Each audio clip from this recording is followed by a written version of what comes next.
গোটা উত্তর পূর্ব ভারতের একটা বড় সমবায় ব্যাংকের নাম হচ্ছে কাঁথি। সেই কাঁথি সমবায় ব্যাংকে ঘাসফুল ছাপ ফেললো এবং কাঁথি মানে শুভেন্দু অধিকারীর গড়। আবার উলটপুরাণ হলো বীরভূমে, সেই জন্যই বীরভূমের খবর আরো তাৎপর্যপূর্ণ। এখানেও সমবায় নির্বাচন হলো, কিন্তু বীরভূমে সমবায় নির্বাচনে ছাপ ফেললো কারা?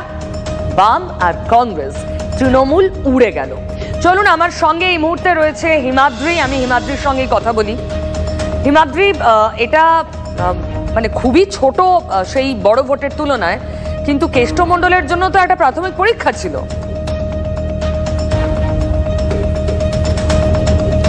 একেবারেই কেষ্টমণ্ডলের জন্য একেবারেই প্রাথমিক পরীক্ষা ছিল, কারণ অনুব্রত মণ্ডলের জেল ফেরতের পর প্রথম জেলায় কোনো নির্বাচন হলো এবং সেই নির্বাচনে কার্যত ধরাশায়ী হয়ে গেল বাম কংগ্রেস জোটের কাছে তৃণমূল কংগ্রেস। যদিও এই বিষয়ে শাসক দল অবশ্য মুখ খুলতে নারাজ, একে অপরের ওপর ডাই থেলাঠির খেলা তারা খেলছেন যে ইনি বলবেন কেন এই ক্ষতি হয়েছে, উনি বলছেন উনি বলবেন, কিন্তু আলটিমেট কিন্তু তৃণমূল কংগ্রেসে যে পরাজয় হলো সেটা কার্যত মেনে নিতে অস্বীকার করছেন।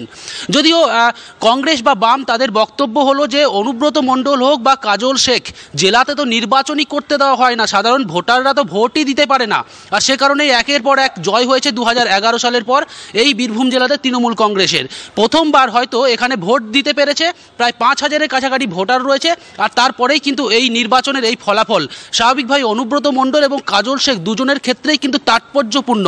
কারণ কাজল শেখ বারবার দাবি করছিলেন যে তিনি অনুব্রত মণ্ডলকে ছাড়াই নির্বাচন করেছেন এবং সন্ত্রাসবিহীন, এবং অবশ্যই লোকসভা নির্বাচন এবং পঞ্চায়েত নির্বাচনে জয় এসেছে। এরপর অনুব্রত মণ্ডলের কামব্যাক, তার প্রত্যাবর্তনের পর এই প্রথম কোনো ছোট একটা নির্বাচন হলো নলহাটির মতো জায়গায়, যেখানে পঞ্চায়েত নির্বাচন এবং লোকসভা নির্বাচনে ভালো মার্জিন ছিল তৃণমূলের, কিন্তু সেখানেই হারতে হলো তৃণমূল কংগ্রেসকে এবং জয়লাভ করলো বাম এবং কংগ্রেসেরা।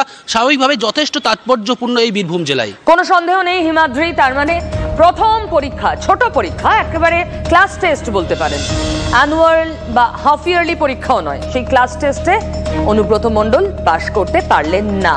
বিরোধীরা তাই বলছে। স্বাভাবিকভাবেই বিরোধীদের যে পরিধি সেখানে খুশির হাওয়া, বাম কংগ্রেস তো ফুটছে। শুনুন।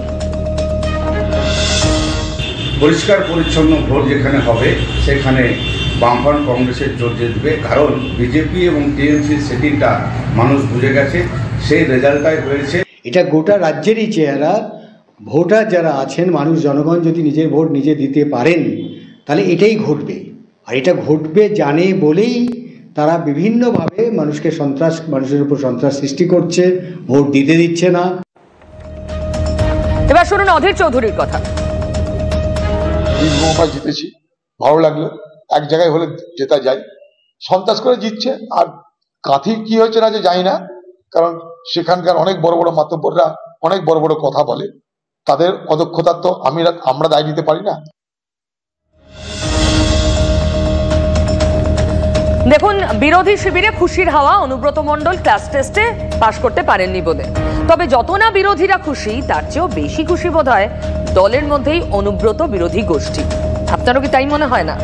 বিরোধীটা তো সিলেবাসে আছে, গোষ্ঠী কোন্দল তৃণমূলের সিলেবাসে। বীরভূমেরই সাংসদ শতাব্দী রায় বলে দিয়েছিলেন, তা যেমন রাজ্যব্যাপী ছড়িয়ে যাবে তখন বোঝা যায়নি। যেমন ভাঙড়ে মোদাস্সের